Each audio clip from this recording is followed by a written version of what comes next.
বর্তমান সময়ে কালিয়াগঞ্জ শহরে একটি আলোচিত জায়গা বা সবথেকে ভাইরাল বলতে পারো যে জায়গাটি হচ্ছে সেটা হচ্ছে কালীকুণ্ডী ধাম। নমস্কার সবাইকে, আশা করছি সবাই খুব ভালো আছেন। সবাইকে স্বাগত মমতা সরকার ব্লগের নতুন একটা ভিডিওতে। কে হয়তো এই জায়গাটির সম্বন্ধে নাম শুনেছো কিন্তু এখন পর্যন্ত সেখানে যাওনি, তো আমার ভিডিওতে তোমরা দেখতে পারো। হ্যাঁ, কে কোথায় থেকে দেখছো সেটা কমেন্ট করো, না হলে তো আমি কি করে বুঝবো যে কোথায় থেকে দেখছো। আমাদের বাড়ি থেকে কালিয়াগঞ্জ ঠিক 22 কিলোমিটার দূরে, আর সেখান থেকে কালিয়াগঞ্জ থেকে ঠিক এক্স্যাক্টলি রশিদপুর যেতে হবে। ধনকুল যাওয়ার ঠিক আগে যে ব্রিজটা পড়ে, সেই ব্রিজটার ঠিক আগে একটি রাস্তা আছে ডান দিক দিয়ে যেটা যাবে, সেই রাস্তা ধরে সোজা চলে গেলে তোমরা একটু রাস্তায় লেখা বোর্ড দেখতে পাবে, যে সেখানে লেখা আছে কালীকুণ্ডী যাওয়ার রাস্তা এদিকে, ধাম এদিকে। ঠিক 4 চাকা দুটো নিয়ে যাওয়ার সুব্যবস্থা আছে, রাস্তা খুবই ভালো ওখানে, কিন্তু একটু টার্নিং আছে এই একটু ব্যাপার আর কি। তাছাড়া সেখানে গিয়ে গাড়ি রাখার জন্য পার্কিং এর আলাদা ব্যবস্থাও আছে, বেশ সুন্দর। আর যখন তুমি ধামের কাছে গিয়ে পৌঁছাবে তোমার অনুভূতিটা একটু আলাদা মনে হবে, মানে প্রথম হঠাৎ করে এত সুন্দর একটু দেখলে জিনিসটা আলাদাই লাগে মনের মধ্যে। আমার তো বেশ ভালোই লেগেছিল যখন প্রথমে আমি সেখানে গিয়ে দাঁড়াই এবং চারপাশটা ঘুরে দেখি, বেশ মনের মধ্যে একটা আলাদা অনুভূতি হচ্ছিল যে এবার ওটা দারুণ জায়গা একটা হয়েছে, অন্তত ঘোরার মতো হলেও। আর যদি খুব সুন্দর থাকে তাহলে এখানে গিয়ে আপনার মন আরো বেশি ভালো লাগবে। চারদিকটা এত সুন্দর দেখতে লাগছিল যে আপনি ধারণা করতে পারবেন যে আপনি কালিয়াগঞ্জে আছেন না অন্য কোথাও আর কি। তো এবার অনেকক্ষণ হয়ে গেল এবং চারপাশটা এবার ঘুরে দেখে যাক কেমন হয়েছে চারপাশটা।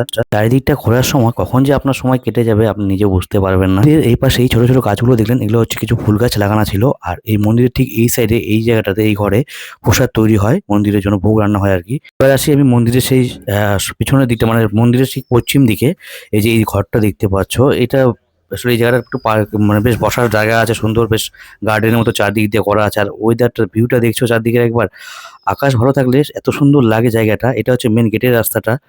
এবার তাহলে চলো বাগানের ভিতরটা ঢুকে দেখা যাক কেমন করেছে।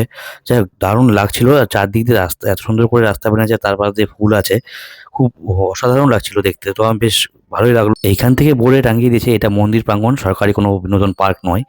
বারবার যেটা সবাইকে মনে করিয়ে দেয় আর কি, কারণ অনেকেই এখানে এসে পার্ক মনে করে, কিন্তু এটা পার্ক নয় আসলে। এই গাছগুলোর পাশে সামনে দেখতে পাচ্ছ একটা ঝিলের মতো প্রায় পুকুর আছে, এই যে এই পুকুরটি। আর পুকুরের মাঝখানে আরেকটা জিনিস আছে, সেখানে ঠাকুর বসানো হবে জন্য। তো আমরা যখন গিয়েছিলাম তখন সেটা হয়নি, হয়তো পরে হবে। মোটামুটিভাবে আমার চারদিকটা বেশ ভালো করে ঘুরে দেখা হয়ে গেছে। এবার ঠিক বাকি আছে ওই পিছন সাইডে, যেদিকে আরো দু একটা ঠাকুর আছে। আপনি যদি চান আপনার মনকে ঠিক রাখতে তাহলে কিছুটা হাতে সময় নিয়ে চলে যেতে পারেন এই কালীকুণ্ডী ধামে।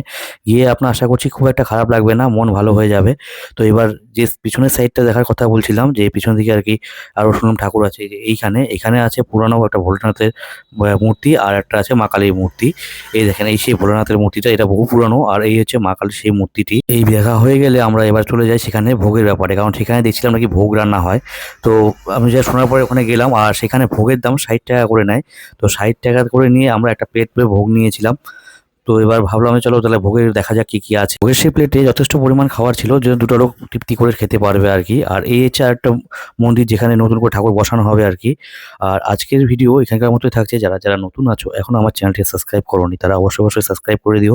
তোমাদের সঙ্গে দেখা হচ্ছে আমার। ভালো লাগলে অবশ্যই কমেন্ট করে জানিও কেমন হয়েছে আজকের ভিডিওটা।